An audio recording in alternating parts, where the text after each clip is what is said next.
We all have a desire to live for Jesus and follow His word. We want to be called as His disciples. We want to live for Him. We want to do what His word says. But the real question is how to apply the word of God practically in our life. How to live for Him and do His call practically. That's what many a times we don't understand, because we just look at it as, I go to church, I did my duty. I read the Bible, I did my duty. But that is not the will of God for us. Just reading the Bible is not God's will for our life, but it is having an intimate relationship so that whatever I do is a result of that relationship. So today, as we go throughout this video, let's learn how to build that relationship and practically live our life following the calling of God. We are all unique. We all have a special calling given to us by the Lord. And when we realize this calling and we walk in this calling, that is when we can be like Jesus, where the Lord says, "This is my beloved Son, this is my beloved daughter, in whom I am well pleased." So we all want God to say that for us, that we are His beloved children, that He is pleased with us. But for Him to be pleased with us, it requires us to surrender to the Holy Spirit and do that unique call that God has for each and every one of us in our lives. So let's learn how to apply God's word practically. Let's dive straight in.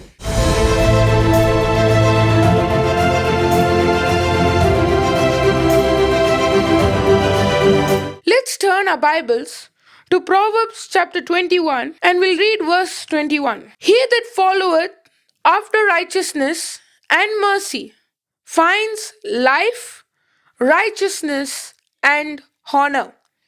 Now, this is a prophecy in the Old Testament, and it is describing us today in the new covenant.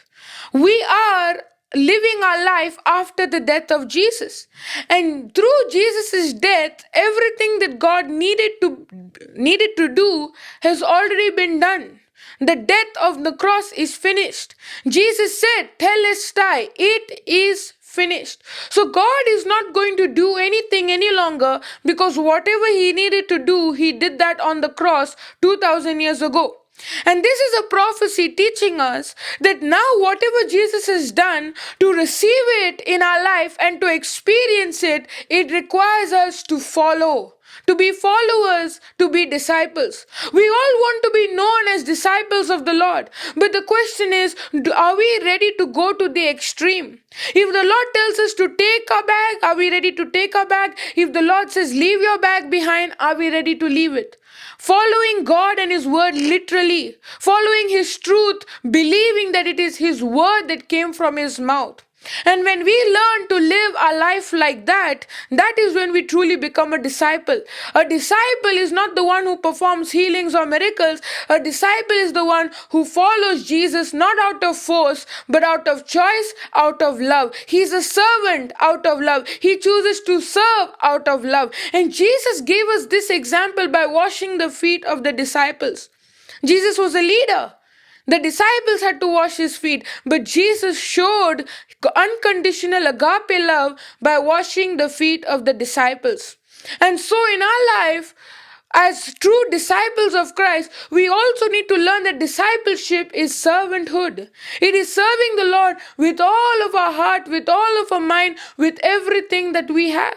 Because who we are and what we have is not our own. It belongs to the Lord. We are stewards taking care of all that God has given to us. We're just maintaining it. We're just keeping it secure. But it doesn't belong to us. It belongs to the Lord.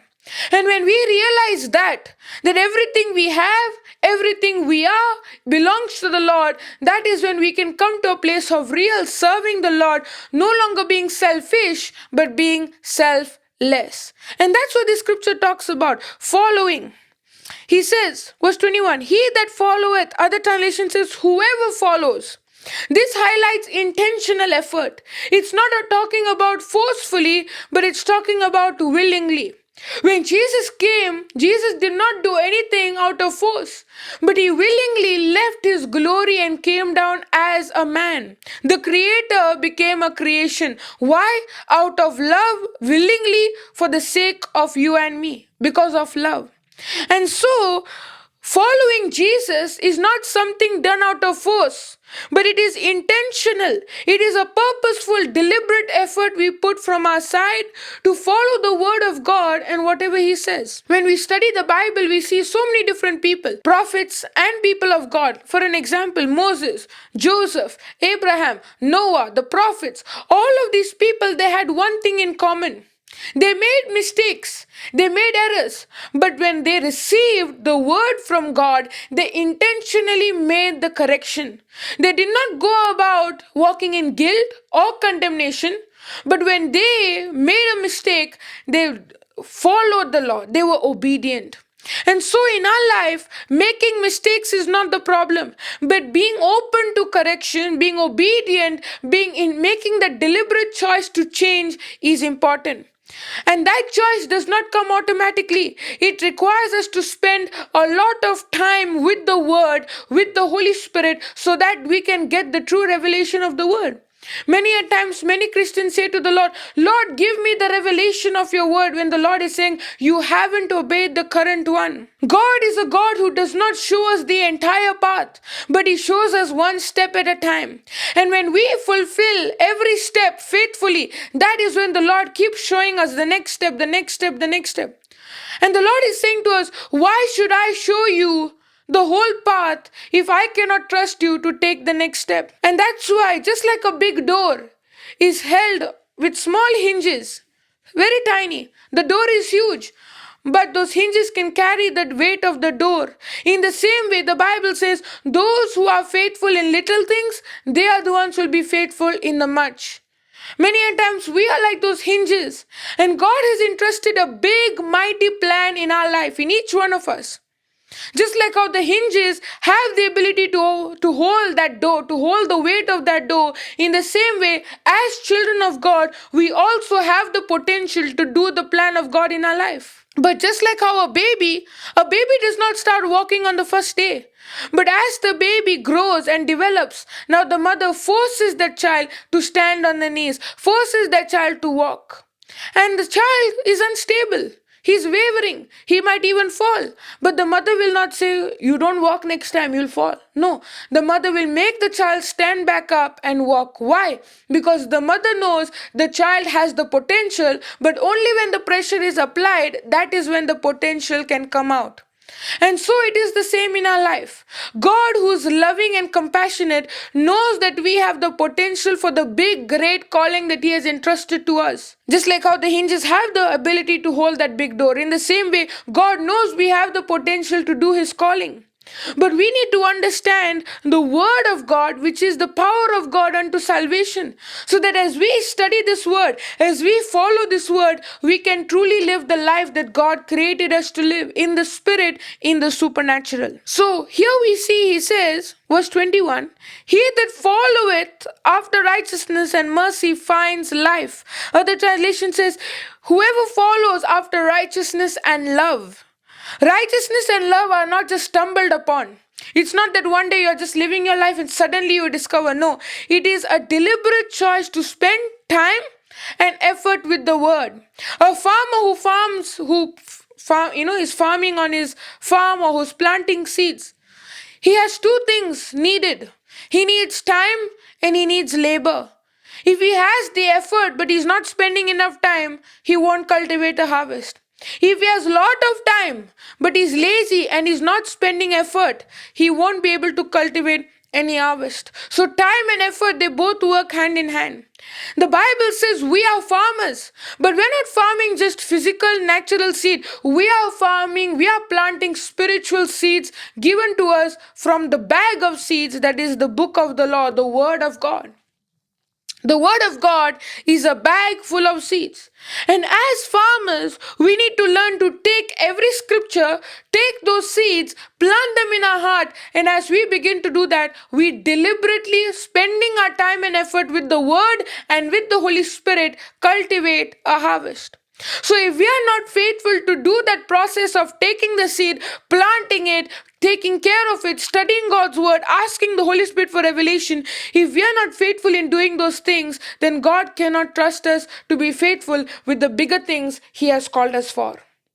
So every moment of our life, it is intentionally, it is deliberately the lifestyle we are called to walk. Righteousness and love, they're not just stumbled upon, they are actively chased for. Don't be a preacher chaser, be a God chaser. Don't go chasing after preachers to get your healing. Don't go chasing after the things of this world, money, finances. They are temporary. They'll be there today, gone tomorrow. But go searching for the Lord. Go seeking for His word. Spend time with the word, because the Bible says, seek you first His kingdom and His righteousness, and everything else shall be added unto you. Everything of God which God wants us to experience in our life comes by a deliberate choice to seek Him with all our hearts, with all our minds, asking the Holy Spirit for revelation every moment. As we begin to seek Him, He begins to give us the revelation and understanding we are looking for. That's what the Bible says. Ask, and it shall be given to you. Seek, and you shall find. Knock, and it shall be opened unto you. If we are not going to seek for the Lord, we are not going to find Him. Now, many a times people ask the question, where should I go to seek the Lord? Go to the Word.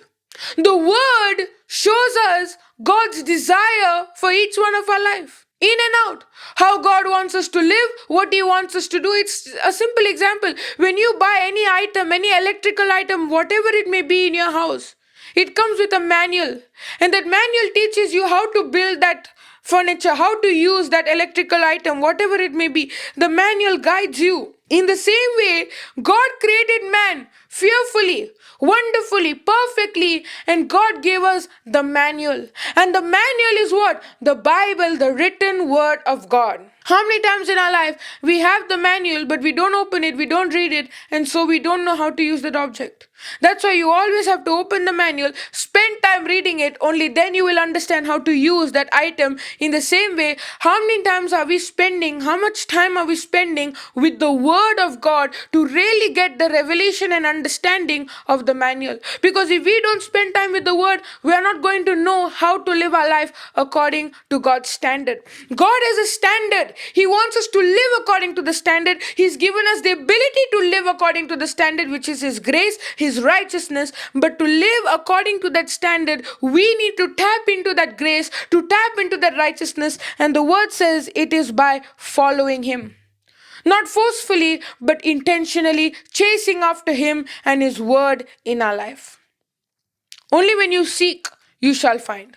So let's learn today that by asking the help of the Holy Spirit, we seek. If we are going to try to seek for revelation without the Holy Spirit, it is going to be theory knowledge. When you see an example of Saint Paul, when he was Saul, he knew the word, but it was a theory. The word did not bring any impact in his life. His life was just normal as any other human being in this world. The question is, are we living our life based on the human philosophy according to this world, or are we living our life the way God created us to live in the supernatural? God created us to live our life in the supernatural through His word, through His love. And the more we understand and we live our life according to that supernatural power of God, the supernatural word of God, that is when we can experience that power which is in the spiritual manifesting in the physical. So, it is following Jesus is a daily choice. It is a lifestyle.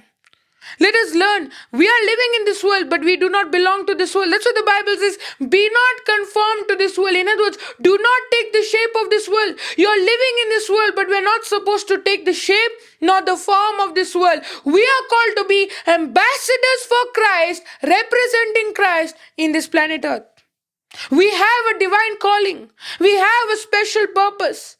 And the more we learn through God's word what is that calling, and we begin to obey it, that is when the world sees us as different. That's why Jesus said, the world will know you are my disciples based on how much you walk in love. It is not your healings, your preaching, your miracles that determine you're a disciple. It is how much you are ready to walk in love. Mother Teresa walked in love. You see all the saints, they walked in love. That is why they are remembered, because of the unconditional love they were ready to show. And so in our life, for us to be real people of God, live our life according to the real word of God, we need love, an understanding of God's love and giving that same love to others. Only when we walk in love and we have an understanding of God's love, that is when God is with us. The Lord was with Joseph, and Joseph was a prosperous man. Why? Because Joseph walked in love. Whether it was Pharaoh's wife, whether it was his brothers, he always walked in love. So, also in our life, we need to learn that if we want to live our life really according to the Bible, we also need to walk in the unconditional agape love of God through the Word. Now, he says, he that follows after righteousness. Righteousness means right standing with God. It is to have a relationship with God through His Word.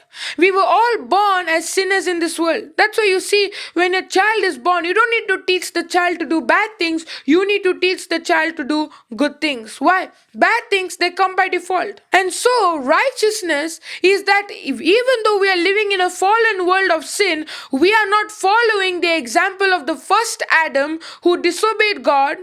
But we are following the example of the last Adam, that is Jesus, who obeyed God and brought the whole human race out of sin. The whole human race. Now, the question is, if God brought the whole human race out of sin, why is there sin in this world? Because God brought them out. But many a times there are people who don't know how to come out. They're not holding on to the hand of Jesus. A simple example. Let's say A and B. A falls in a pit. B says, I'll help you come out. Give me your hand. But A is saying, no, I'm not going to give you my hand. B wants to help. B is trying to help. But B cannot help unless A says, okay, and gives his hand to B. And then B can pull him out. In the same way, God is saying that He wants to pull us out of sin. He wants to pull us out of darkness. And He has on the cross.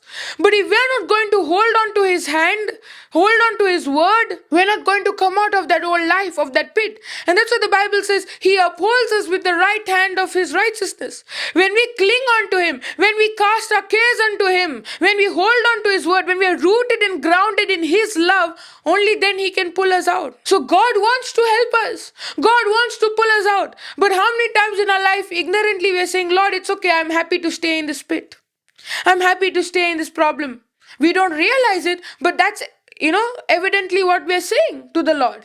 That I'm okay to live in this pit. I'm okay to live in this problem. God did not create us to live our life defeated. The thief comes to steal, kill, and destroy. But Jesus created us to live our life in abundance. And so as we spend time with the Word teaches us how to overcome the enemy, the thief.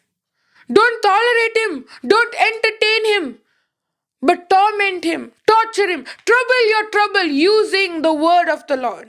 Using the love of God. Being rooted and grounded in love is very important.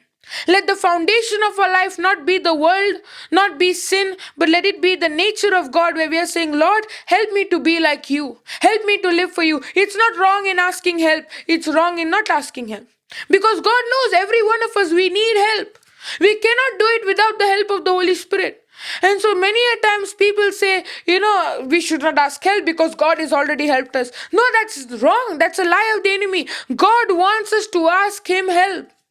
How do you feel when your child is struggling and your child comes to you and asks you as help, being their parent? You feel good. You don't get angry saying, you should already know this. Why are you asking me help?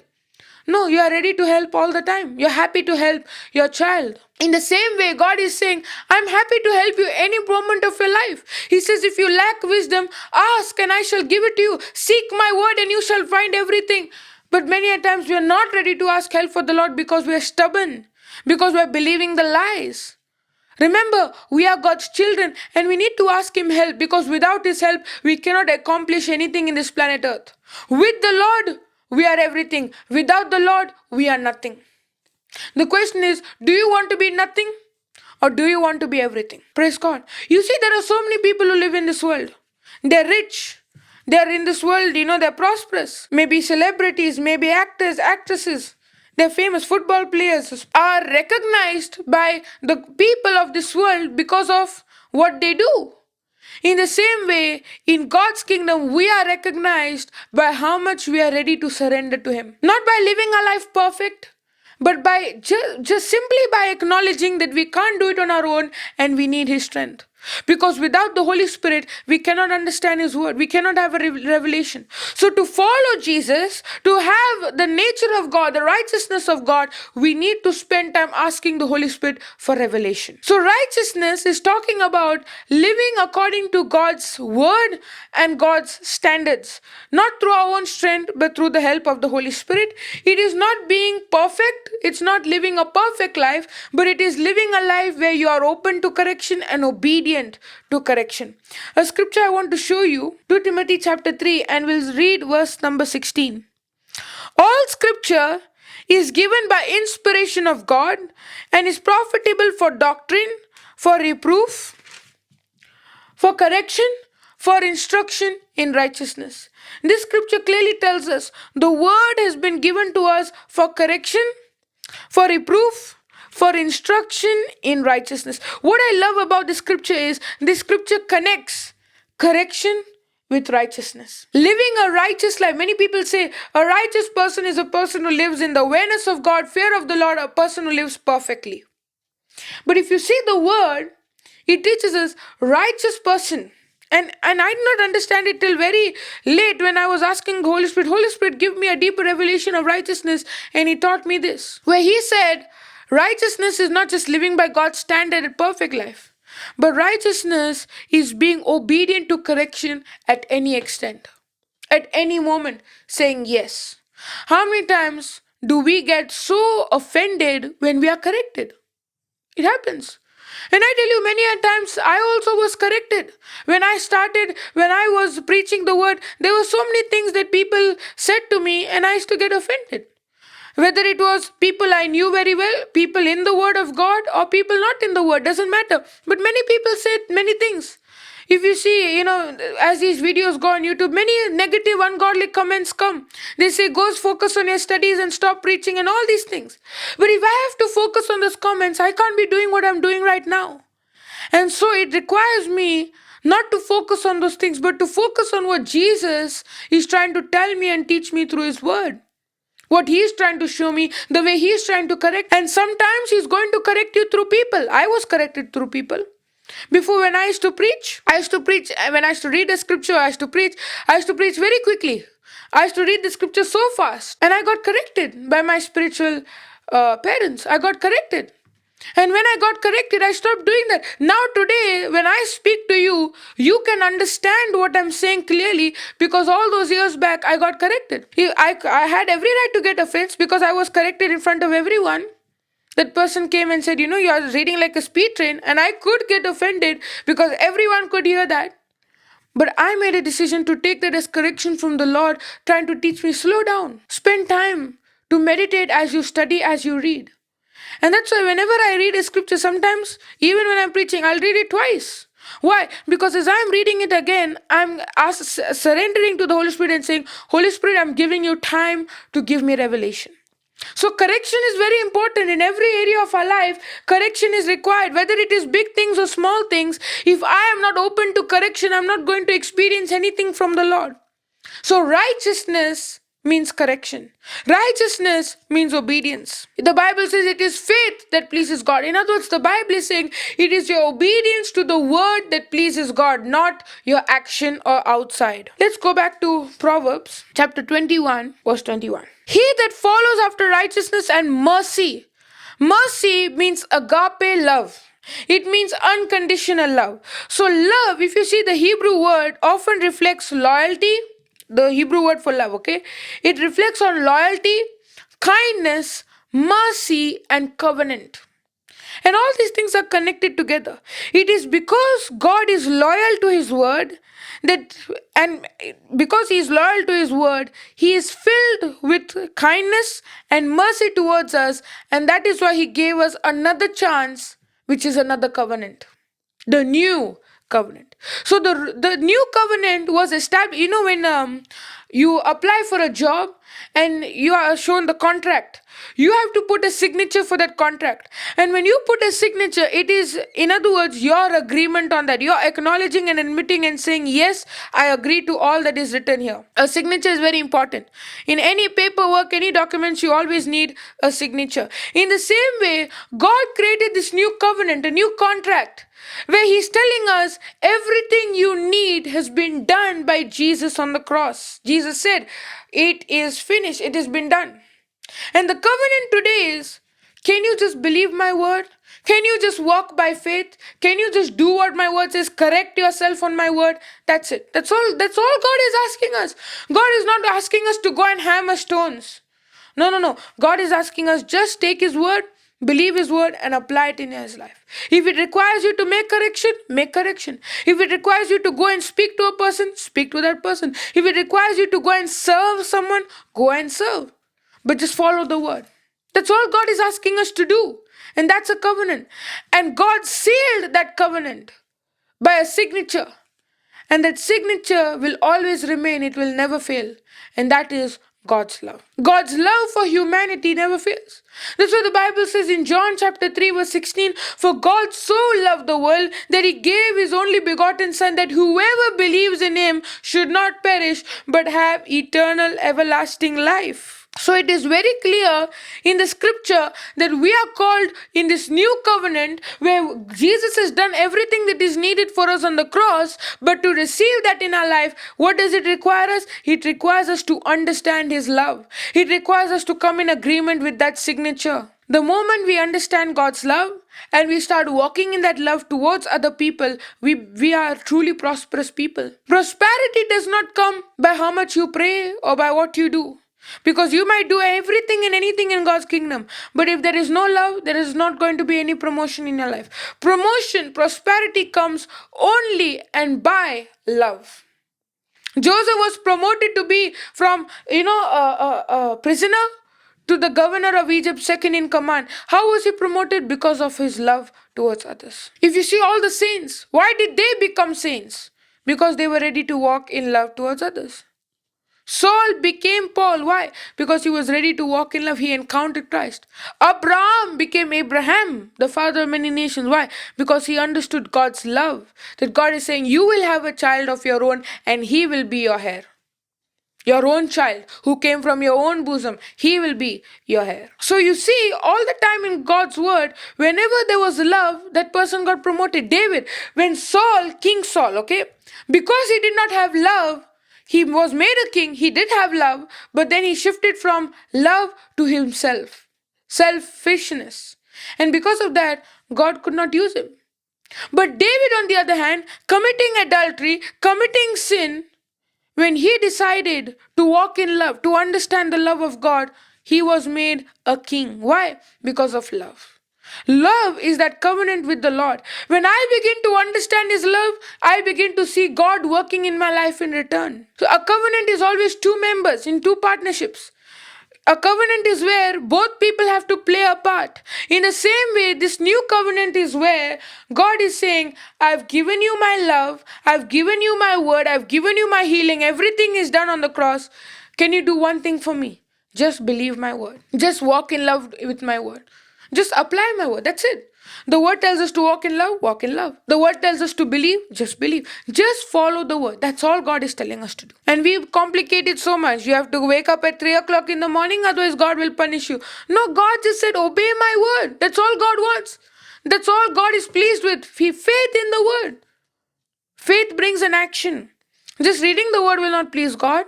Just keeping it on the altar will not please God. Just kissing it every day won't please God. But actually taking that word and applying in your life, that is what pleases God.